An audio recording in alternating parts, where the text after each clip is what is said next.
I am Orlando, and this is Sin City Cycling's Tech Show. On today's Tech Show, we're going to talk about some cheap alternatives to the expensive GPS that are out on the market. If you've seen my show before, you know that I like doing things on the cheap. And GPS unit, heart rate monitor, were some other things that I didn't want to pay the price that a lot of road bike riders pay. Garmin, I was just seeing their top of the line unit, I believe was $600, $599 on sale for Black Friday. So for me, that's just too much money. I do all my own work on my bikes, so I have to be on an extreme tight budget in order for me to be able to have the same type of things that the rest of you do. So without further ado, okay, and these are the two affordable items that I was referring. This is the, let me see if I can pronounce this correctly, Magene heart rate monitor, and I did get this on Amazon. I can't tell if you can see it or not. I did get this on Amazon, and it was $25. I just started using this kind of thing, so I'm not kind of sure what kind of information that you guys would need on it, but basically it just wraps around your chest. It comes with the heart rate strap and the unit here, which as soon as you take it off from the clip, it turns itself off according to the instructions, and once you put it on is when it tries to pair with something. It uses one of the 2032 watch type batteries that you can pretty much get anywhere, so I haven't had to change it yet, so the one that it came with is still working well. I bought that after I actually picked up the cheap GPS, which is why I was doing the show here. The cheap GPS is made by XOSS. This is their logo here. This is the packaging. I'll give you kind of a look at how it comes. And it comes with the instructions. And the instructions I kind of had an issue with because, let's see if I can get it open so you can see here in English. So, I don't know if you can see, I'm an older gentleman, and I have problems seeing tiny things.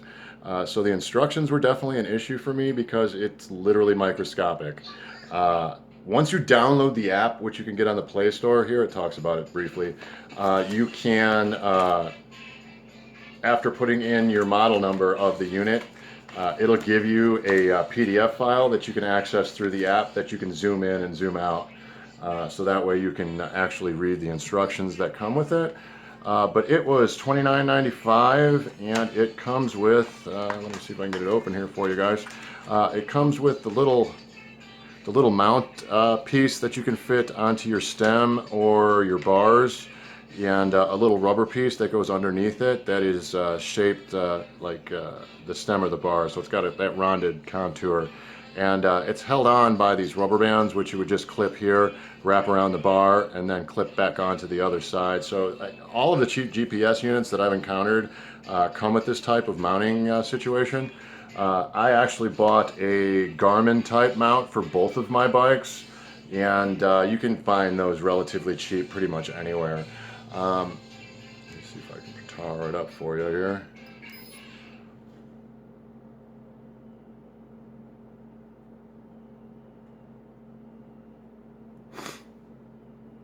You see it takes a second to power up. Okay, now that it's powered up, it's looking for my heart rate monitor because I already have it paired with it. Here, let me see if I can turn it on. Actually, it's not going to matter if it's on anyway because it won't have any heart rate information on it. Anyway, so you can see we have a spot for heart rate where the blinking heart is.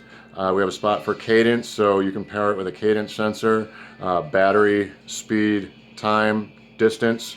And there's 3 different pages here, so you use the button here to switch between the pages. And the second page here is all of the averages of those things I just mentioned before.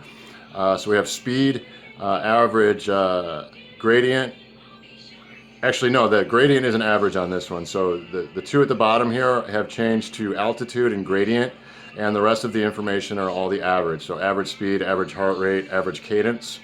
The gradient seems to be pretty accurate and seems to be pretty spot on. A lot of these cheaper ones, it seems like it gives you the gradient after the fact. so it isn't very useful, but having the altitude and the gradient on the same page is helpful.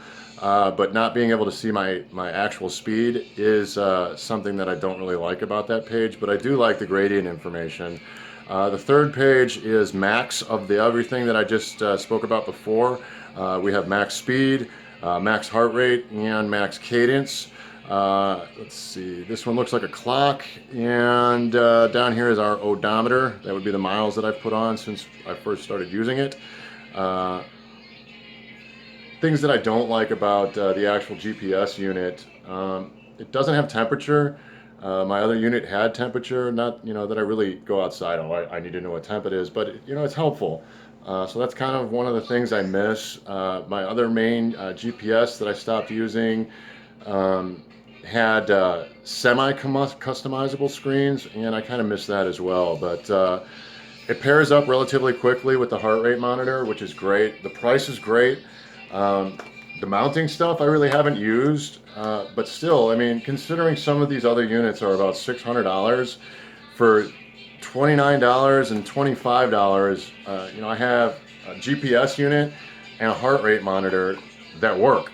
So there's not really a lot to not like here. If you're just looking for basic data, oh, and that's another thing too. So with the GPS unit, once you download the app, you can give the app permission to upload to STRAVA, and that works relatively quickly. Once it uploads to the app, it usually syncs with STRAVA right away.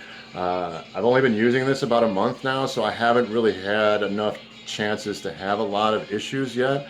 I'm not expecting any, but I don't want to say that there's not any issues. I haven't used it long enough, but really great investment, I think. As far as GPS unit, I don't really need any other information as far as that goes. The heart rate monitor I just started using, like I said before, I guess it's a good deal for $25. I did do some shopping around, and most of the ones that I saw were anywhere from $60 to about $100.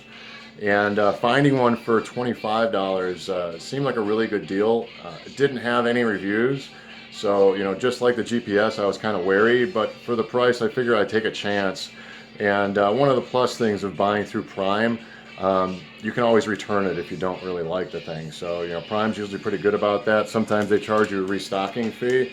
But fortunately, I'm going to use both of these items. I really hope you liked the review here. If you like the kind of shows that we're bringing, hit that like and that subscribe button down below. I will also leave a product link to Amazon down in the description below as well, if you guys want to go ahead and check those out. I have reviewed both of these on Amazon. Feel free to go ahead and follow me on Amazon as well. Consider hitting that like and that subscribe button down below. As always, I am Orlando. This is Sin City Cycling. Peace.